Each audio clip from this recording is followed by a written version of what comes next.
It's been 5 years since Uju graduated from the university and she has not been able to find a job. Not that she had not been working, but mostly she could only find menial jobs that paid her pennies. One of the jobs even paid her as little as 15,000. There was even a time she worked at a nursery school as a teacher, collecting only 10,000 monthly. The last job she did was working as a waitress in a hotel. Her salary was 20,000 naira monthly. The money was not enough, but she was just using the job to pass time. Uju was desperate and she was ready to do anything to save herself from poverty. It was while working at the hotel that Uju met Madam Philo, a rich woman who always came to the hospital to spend money as if she had a machine that printed cash for her. One evening, Madam Philo was with her friend at the hotel and they were talking about their next journey to Italy. They were talking about how they would like to recruit more ladies who would travel with them and earn money like them. They were bragging about the number of ladies they had taken to Italy. Madam Philo made it clear that she would like to help more women be rich like her. I'm very passionate about helping young women travel abroad and make money like me. There's no money in this Nigeria. Italy is the best place for young women to live. I help as many people as possible, Madam Philo said. Meanwhile, Uju was eavesdropping on what Madam Philo was saying as she served them drinks and food that evening. She was so curious. She wanted to know if Madam Philo could also help her travel abroad and make money. But she decided to wait for a perfect moment. Let me wait until she's about to leave, then I will ask her privately, Uju said in her heart. As she walked that night, she paid close attention to see when Madam Philo would leave the hotel. She barely concentrated on her job and she kept an eye on the woman. Soon, Madam Philo stood up to leave after she and her friend had finished eating. Uju rushed from where she was sitting and followed Madam Philo to her car. Good evening, ma. Please, I wanted to speak with you earlier, but I decided not to disturb you because you were eating. I overheard you saying you help ladies travel to Italy to make money. Please, ma, I'm interested. I've suffered so much in Nigeria. Since I graduated from school, I've been jumping from one small job to the other. The money I earn is small. It can't even take care of me, not to talk of helping my parents and siblings. I spend my salary even before collecting it. I've even finished spending the one for this month because I owe a lot of debts. A young woman like me can't take good care of myself with this kind of salary. Please, ma, help me. If you take me to Italy, I promise you'll not regret it. Even if it means paying you back everything you will spend. I will do it once you take me to Italy and I start working and earning money. Please, if you want me to follow you this night, I will follow you, Uju said. She sounded very desperate.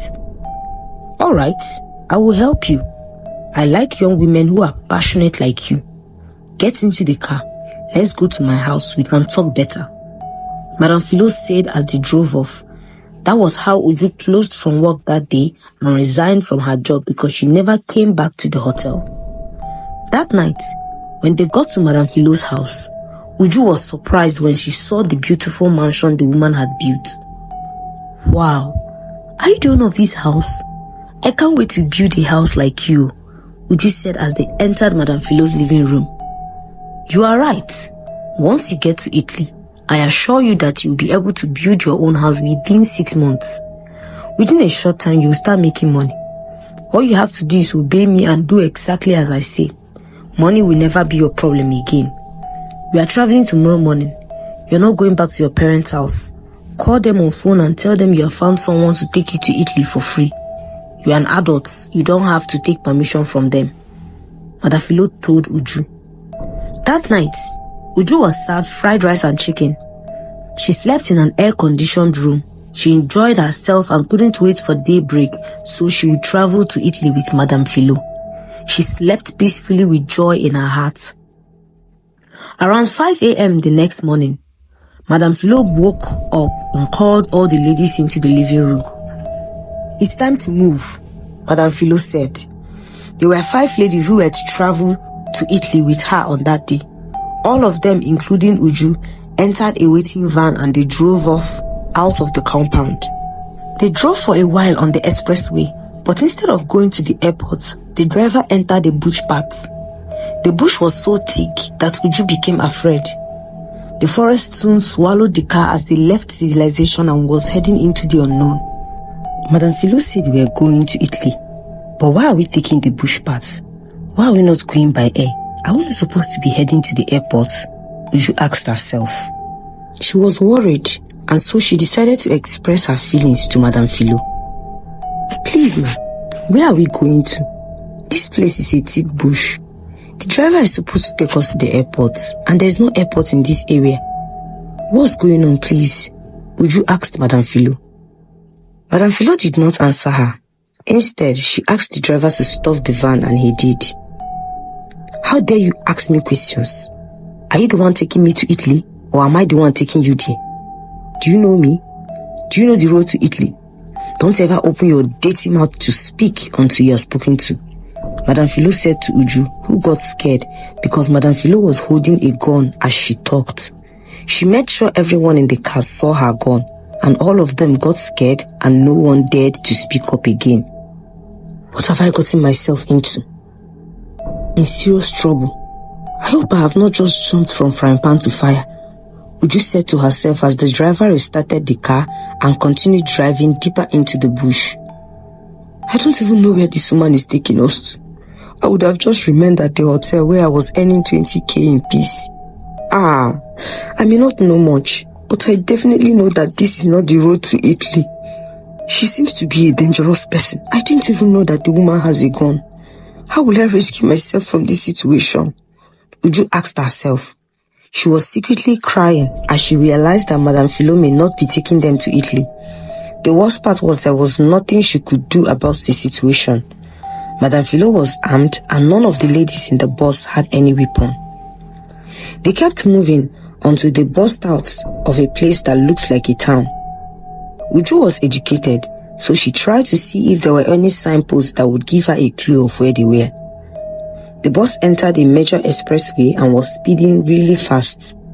Uju had her eyes fixed on the roadside, desperately searching for a signpost to read.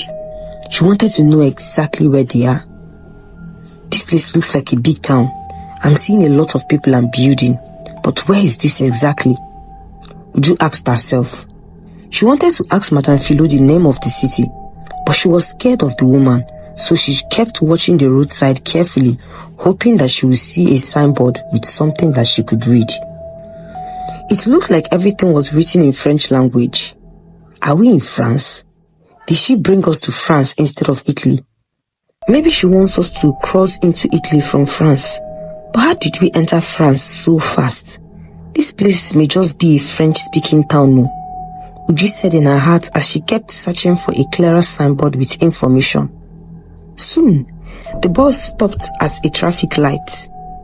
That was an opportunity for Uju to read the signboards properly.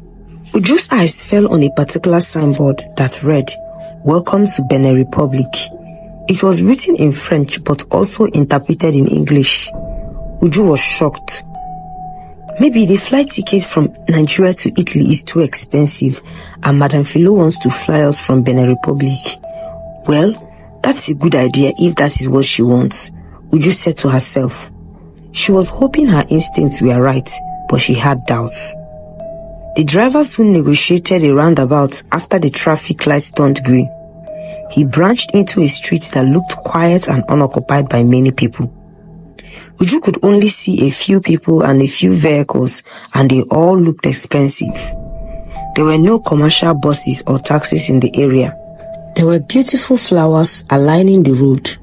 When Uju looked around, she could see many high-rise buildings that looked as if they belonged to billionaires. This is a rich neighborhood. What are we doing here? There is no airport in this area and we cannot possibly be flying to Italy from here, Uju asked herself. The bus soon entered a compound and parked under a shed. The compound had a mansion in it. The mansion was even bigger than the one Madame Philo built in Nigeria. Does this mansion belong to Madame Philo? Uju thought to herself. As soon as they came out of the bus, she looked around and saw a sign on the building that read, "Welcome to Madame Philo's hotel." Oh, she owns a hotel here. Maybe she wants us to pass the night here so that we'll fly to Italy tomorrow. Nice one. That's a good idea. Uju said to herself as they were ushered into the beautiful hotel.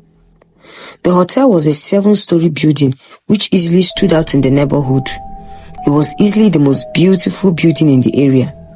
It had more than 100 rooms, which were tastefully furnished with modern things to give comfort. Uju was surprised when she was given her own room. It was a suite. "This is your room. Everything you need is in this room. You must never leave the hotel without permission from Madame Philo. You are to stay here and do whatever you are told. You're not allowed to ask questions or disobey instructions. This is $1,000 for you. You are expected to use this money and order good clothes, make yourself beautiful, and get ready for the job you have come here to do. Someone will come to help you buy the things that you need, because you are not allowed to go out," a stern-looking young man told Uju. The man did not allow Uju to say anything before leaving the room. Uju kept wondering how she was going to stay in the compound without ever going out. She also wondered the kind of job she was going to be doing for Madame Philo. She was not happy.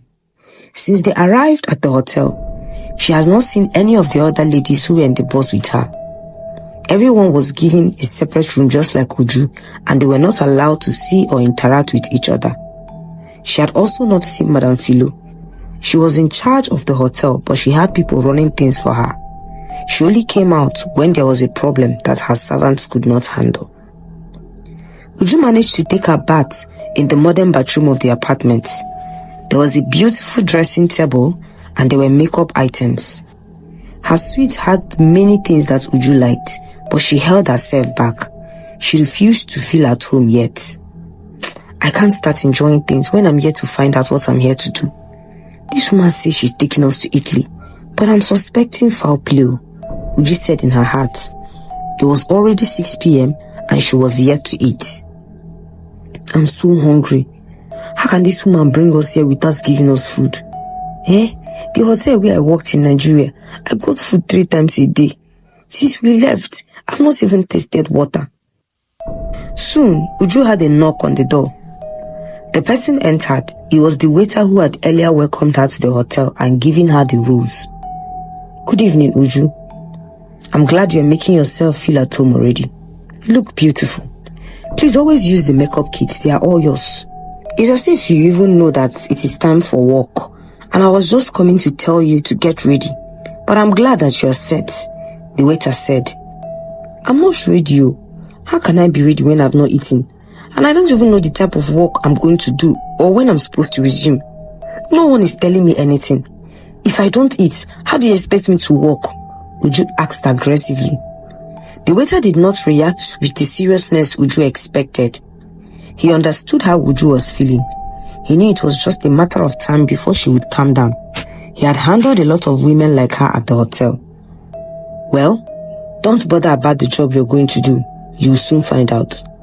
As for food, you'll be given food to eat after you finish working tonight," the waiter replied. "Where is the work now? Let me do it so that I can get the food. I've not eaten anything since morning. Besides, where is Madame Philo? I want to ask her some questions. I want to see her without delay," Uju said with anger. "I'm done with you. When the job comes, you will know. Forget about Madame Philo. You will not be seeing her regularly. Just focus on your job," the waiter said and left. Uju started crying. She felt like a lost child. She cried so much that her eyes were swollen. "What have I gotten myself into? I would have remained in Nigeria to earn my 20k monthly with peace of mind. I've not even had anything to eat since morning. How am I going to leave this place?" Uju asked herself in tears. As she was still talking to herself, she had a knock on the door. She quickly wiped her tears, stood up and opened the door. Uju came face to face with a tall man who looked old. The old man was with the waiter who had just left Uju's room a while ago. When the old man entered into the room, the waiter stayed outside. "Attend to him. Make sure you treat him well, oh. This man here is a very important customer to the hotel. Madame Philo will not be happy if the man complains about you," the waiter told Uju and locked the door. "I don't understand. What do you mean I should attend to him and make him happy?" Uju tried asking, but the waiter had already locked the door and left. Uju was now alone with the old man. When the waiter left Uju's apartment, she felt awkward with the old man, who immediately started making moves towards her. But Uju did not want an old man to touch her. She reasoned that this old man must be up to 70 years, and she wondered why such an old man would be at a hotel looking for a young woman to touch. "Don't touch me, please. Go and look for your age mate to touch. Are you not married? You should be with your wife. Aren't you ashamed of yourself? You're old enough to be my father. Please leave this room immediately," Uju said to the old man. But the old man was experienced in the game. It was not the first time he was visiting the hotel, and he had always encountered ladies like Uju. The old man did not say anything. Instead, he made his move again. Uju resisted him once again. Uju was bent on not allowing him have his way. However, the old man came prepared. He was not going to take no for an answer, because he paid a lot of money to spend a night with Uju at the hotel, and he was not going to get any refund from Madame Philo. To spend the night with any of Madame Philo's girls cost $3,000. The hotel was for rich men looking for young women. He came to enjoy himself, and he was ready to get his enjoyment one way or the other. "I told you to stay away from me. Go and look for a woman of your age to be with this night," Uju said. Her voice kept getting louder and aggressive, but the old man did not even pay her any attention. "Do you know how much I paid to be in this room this night? You better cooperate with me to avoid huge consequences. I will have to take serious actions against you. Don't try me." Uju was not ready to give in to the demands of the old man. She was angry when she heard that the man paid a huge amount of money to be with her. "So I am now a marketable commodity. The money that you paid was not given to me. Go to Madame Philo and collect your money back, or go to Madame Philo and sleep in her room," Uju said with anger. The man's temper flared up. He stood up from the sofa and picked his briefcase. He opened it and brought out a gun. "I have a way of handling people like you," the old man said. He pointed the gun at Uju and ordered her to lie down on the couch. "If this is how you want it, with violence, I came ready. I told you I paid money to enjoy myself, and you are joking with me. When you were coming to Benin Republic, didn't you know what you signed up for? If you were not told, well, I'm going to teach you your job this night. And mind you, if anything happens to you, nothing will be heard about you. Your parents will not even know. Madame Philo will just throw your body away. You better give me what I paid for," the old man said. Uju kept looking at him in fear, trying to decide what to do after she saw the gun.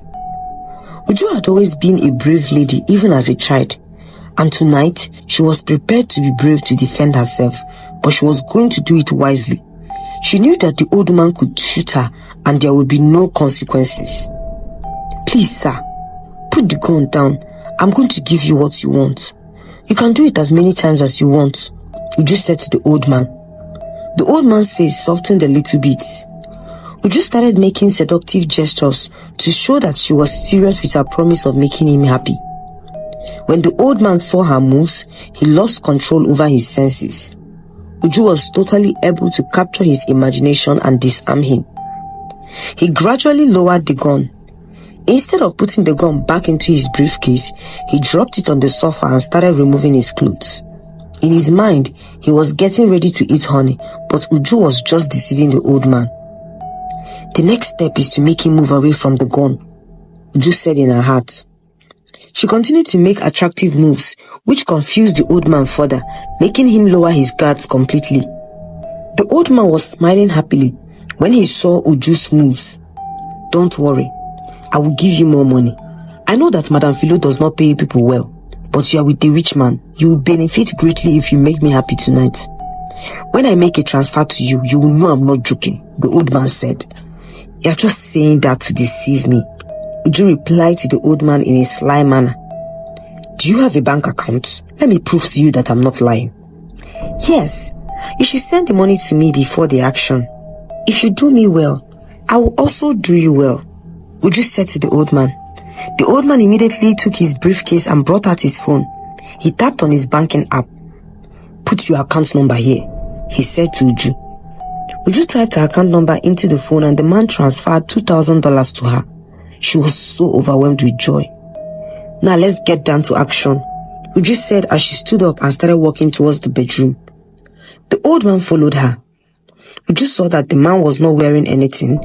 She slowed down a little and allowed the man to be in front. Then she brought out her phone camera and video recorded the man. She went ahead to grab the gun which the old man left on the sofa. "Stop there. Don't move," Uju shouted in a loud voice. The old man froze. He turned and saw that Uju was pointing a gun at him and he became scared. "Are you joking or what? I thought we were becoming friendly with each other. I just sent you some money and I was hoping to make you my permanent girlfriend. Why are you now pointing a gun at me? If this is a joke, stop it," the old man said to Uju. "Take your clothes and leave this room. Do not return. For your information, I have captured a video of you and I have it in my phone. If you tell anyone what happened here tonight, I will share the video on the internet. Don't dare me," Uju said to the old man. "Do you know who you are joking with?" the old man asked angrily. "I don't care. I just want you out of my room right now. Pick your clothes and start going," Uju ordered the old man. The old man was afraid of dying. He picked his clothes and left. "You will pay dearly for this," he said as Uju closed the door. A few minutes later, the waiter arrived to speak with Uju. "Did you make the customer happy?" the waiter asked. "Of course, yes. Did he complain when he came out?" Uju asked curiously. "No, he didn't." "Well, get ready for another job. You will attend to 3 customers tonight before you will be allowed to sleep," the waiter said to Uju. "Ah, but I just finished one. I have still not eaten anything. How do you want me to attend to 3 people without eating? Do you want me to die?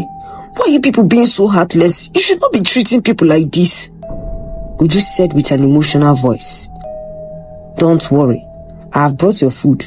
And please, Madam Philo is not wicked. I am not wicked as well. We'll treat you well as far as you do your job. You only have issues if you do not cooperate with us," the waiter said.